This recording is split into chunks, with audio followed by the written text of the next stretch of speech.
Hi and welcome. So this time around I got a project, an unusual project. This one's for work, and you're probably wondering what this is sitting right here with these cool military connectors. These are Canon military style connectors, and very positive locking, beautiful cables. This actually is a Canon focus demand from a broadcast camera, and this controls the very, very expensive broadcast lens on the other end of it. And what I'm modifying on this actually has nothing to do with the focus demand specifically. Is we need something that will mount on this arm that allows to control the robotic head locally, panning up and down, or petting up and down. So basically having the whole camera go up and down. You can or control it externally, remotely, but if you want to control it locally, there's two buttons on the base of the column which are kind of inconvenient to get to. So instead, they've got this remote, but the bracket, like everything else these days with COVID, is massively delayed. So the delivery time was ordered 4 months ago, and it's still got 2 months out, and we need to use it next week. So I'm going to make something temporarily that'll mount around this guy, that'll hold these two buttons so that you can pet up and down. And that's pretty much it. I'm sort of just going to wing it. To give you perspective, broadcast lenses have an immense zoom range. I don't even know where they end up these days. I know they used to go up to 120 times. So the widest to the widest angle of view to the narrowest angle of view, or the most telephoto to the most wide, that range was 120 times. I think it's more than that now. The lens this comes off of is a 30 times lens, and I think new they were about $75,000 each. They're f1.2 for camera buffs out there, so they're very fast lenses over the whole zoom range. Fixed focus over the whole range. Pretty amazing lenses, and when you add servos to them to control the zoom and focus, you're adding on another, I don't know, $10,000 or $15,000, and the handles also right in that price range. So you can imagine broadcast equipment, insanely expensive. That's why more and more companies don't use broadcast cameras anymore. They use minis or less expensive prosumer stuff, just because getting into it is crazy expensive. So we're just gonna try and build that bracket here, and we'll see how it turns out. All right, so here's a robotic camera. In front is a talent monitor. There's a piece of glass here, partially reflective glass for the prompter. This prompter monitor reflects in there, lens is right behind it. This whole thing here is the lens. Camera fits in a sled back here. They don't make full studio cameras anymore. And this is the Robotic Pad. And down here are the up-down height controls for this guy, which normally is way up. And so it's really inconvenient down there if you're using it manually. So instead you're going to put them on here. This is focus, this is zoom. And there's the camera and the viewfinder. And the robotic pan head right here. And the cameras sit on the target where they line up every day. And that's it. This is a Sony camera with a Canon lens. First stop, cutting out the rough stock.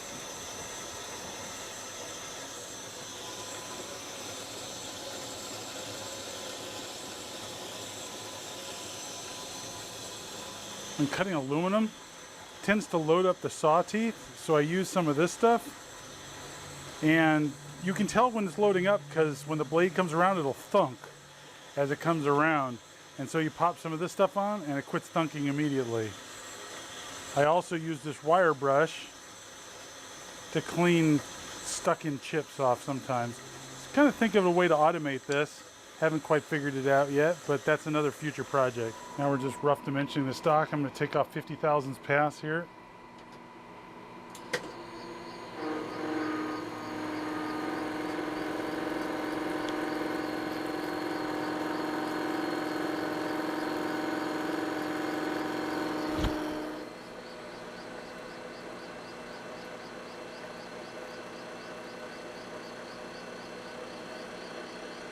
I got a rough drawing here, just figured out the dimensions I need. So we still have to take this stock to length. We can take 100 thousandths pass. I think that shouldn't be too crazy.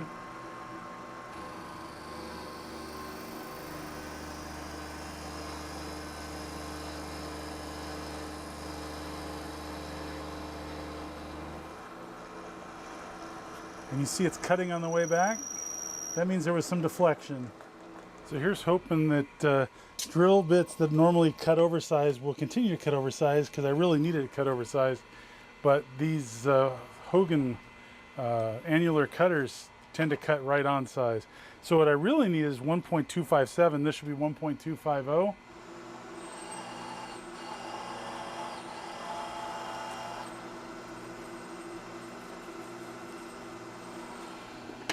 I have to stop this just to clear chips. It's a whirling dervish of nasty right there. I guess I need to break chips more often.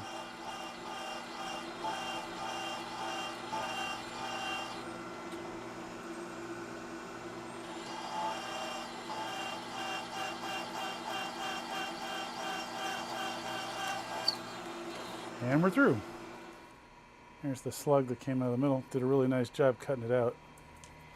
And the hole is surprisingly clean. Put a vise stop here before I flip the part over. This is one that comes with the Curt, and very, very handy, because I could have used this one on the end here, but I didn't set it up that way initially. I wanted it centered on the vise, so instead I decided to do it here, which means that I need an arbitrary setting one like this one, which works great. Next up, we're going to drill some holes, 2 of them, one on either side, 1.377. These are going to go all the way through.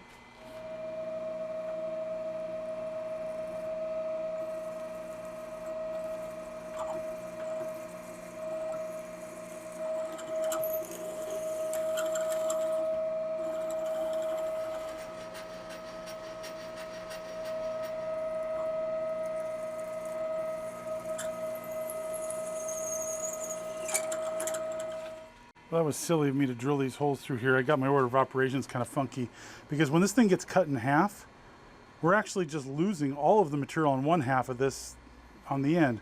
So it's better if I cut it in half now and just cut off the excess material, cut it to length, and then the top part I can flip over, and I've got to remove some material. I'm going to leave all but 0.4 inches on the top. I kind of got that order of operations screwy, so I'm going to cut this in half right now, and then I'll cut off the end pieces here that I don't need, and we'll continue. All right, so I removed the extra material off the sides of this guy, cut it in half, and I was really pleased with myself that I saved a lot of steps here, except that I realize now I've hosed myself, because on this guy, when I cut the sides off, those are my reference points for finding my center location. I don't have any good datum points, because that's a saw cut and that's a saw cut. So now I've got to make a tool to find the center of this so that I can accurately drill these 4 holes that will line up with these 4 holes. That was brilliant on my part. Order of operations always gets you. So what I'm going to do is I'm going to take some 1 1/4 inch stock like this, which fits very snugly, very nice. And I'm going to put this on the lathe real quick, and I'm going to find the center and bore a hole and put some ground stock in the middle so that I can use it to find the center of this.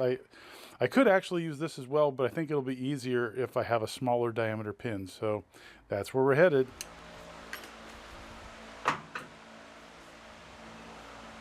So we're less than 1/1000th.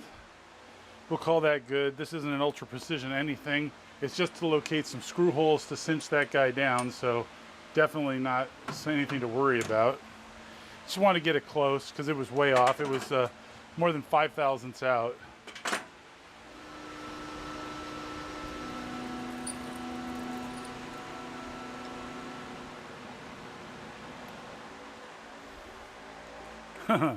Okay, that's a nice fit. Oh yes, very good. We're within a couple tenths. Now, I need to find my center this direction, and that's what this tool is for. And it seats in there really well. The beauty is I'm taking a cylinder to a cylinder, so it's only going to contact at one point.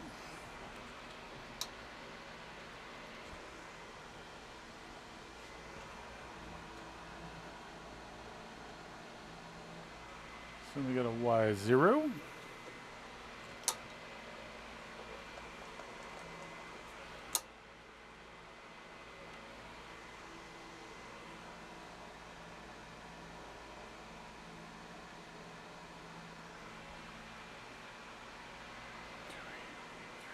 So I always double check by comparing the value I just got after I divided it in half to to the other side and make sure I get very close.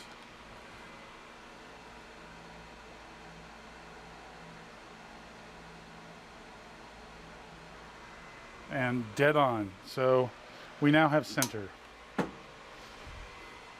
All right, so we're set up to drill the through holes. We need some RPM here. This is a very small drill bit.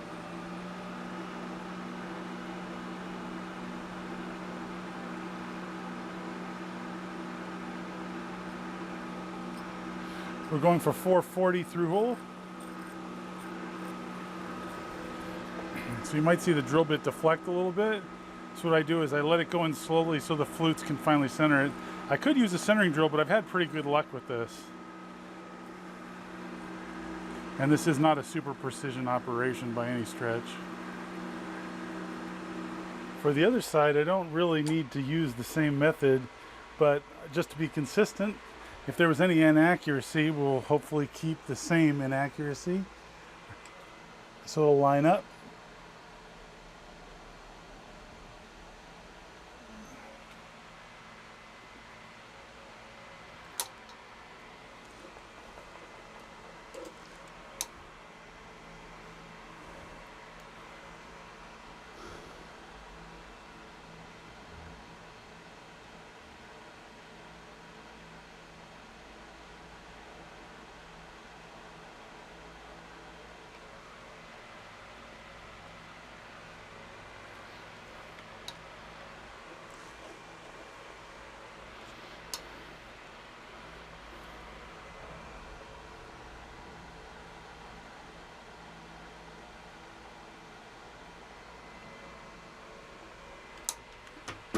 Okay, again within a couple tenths, and that should complete all of my need for using that tool.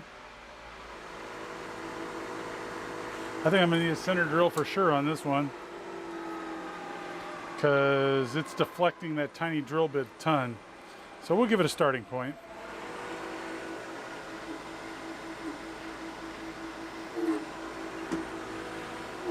All right, let's see now if we can get the hole started without having drill bit wandering.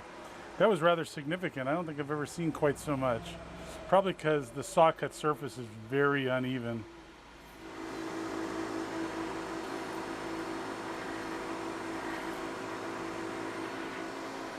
All right, so we're done here. Everything was great except at the very end. Snapped the tap off right in the bottom of the hole. Gotta love that. Everything went really smoothly until that point. And try and remove it, but I don't think it's going to be possible. So we're going to try with a 0.9 millimeter solid carbide PCB drill, because they're short flutes and a lot more stable. So we're going to just try and drill out the center of this guy. We'll see how it works.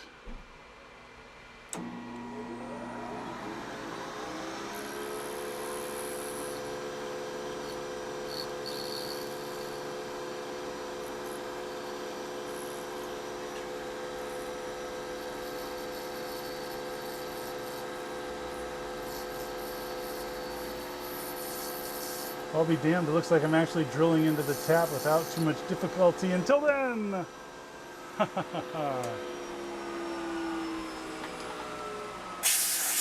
Well, what I'm going to try next, which maybe also failed, is I'm going to try and put a 3/16 hole with an end mill.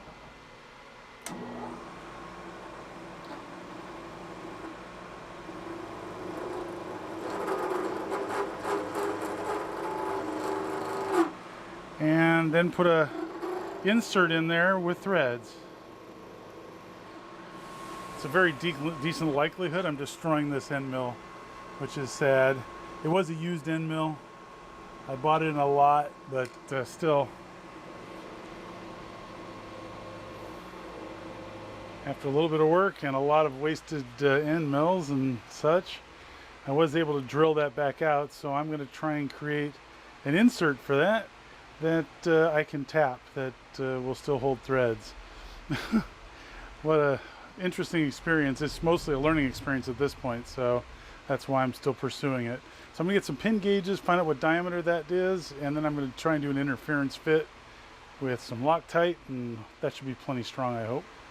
So the hole is not consistent, so I need to bore it out. So I don't actually care what size this specifically ends up at. I just need it consistent all the way down. Okay, I made this little insert that is an interference fit, and I'm just going to put the tiniest amount of Loctite on it. Oh shoot, that's way too much. So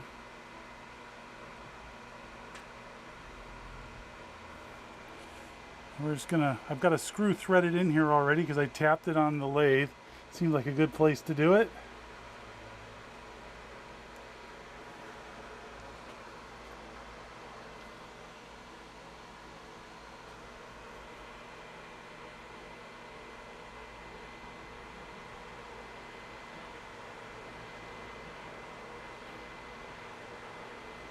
And that's all the way in. Now I just need to machine that off and we should be good. So I'll just mill that flat and fix that little protrusion part, and we should be good to go. It's a long route around fixing my problem, but I think we got there. Anyways, live and learn, right? All right, so we're gonna give a quick facing cut across this face just to clean it up.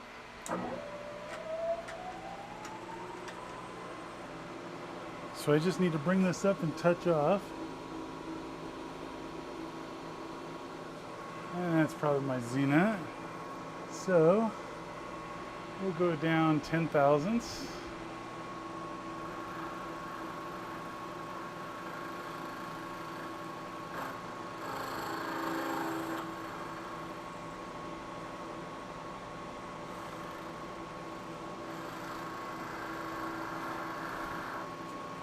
Okay, very good. All right, so we're gonna take off material in a couple passes here. So I'm gonna go 200 thousandths depth of cut. So we will just go to 200. We're gonna take off 400 thousandths worth of material completely.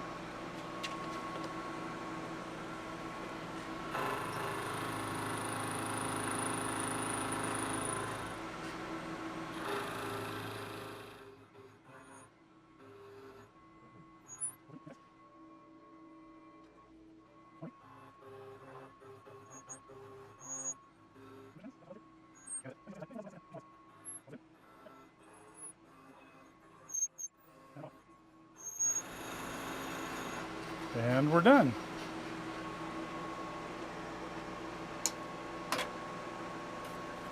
Now I was thinking of a decorative feature, which maybe I'll do anyways. I think I'm gonna do it, which is to flip this over and just take a little bit of material off the top, just to put a little recess, just to make it look nice. And now for the decorative part, once I touch off, we're gonna go down about 100 thousandths.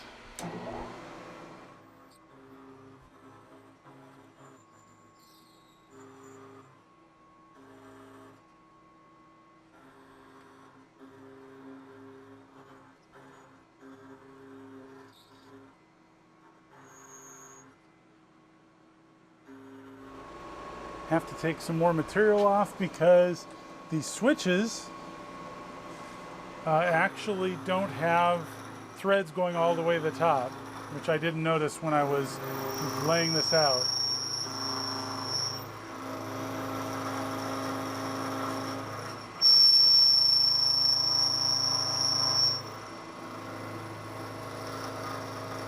All right, so I've mounted this loosely, and I'm sort of half surprised. All of these lined up perfectly.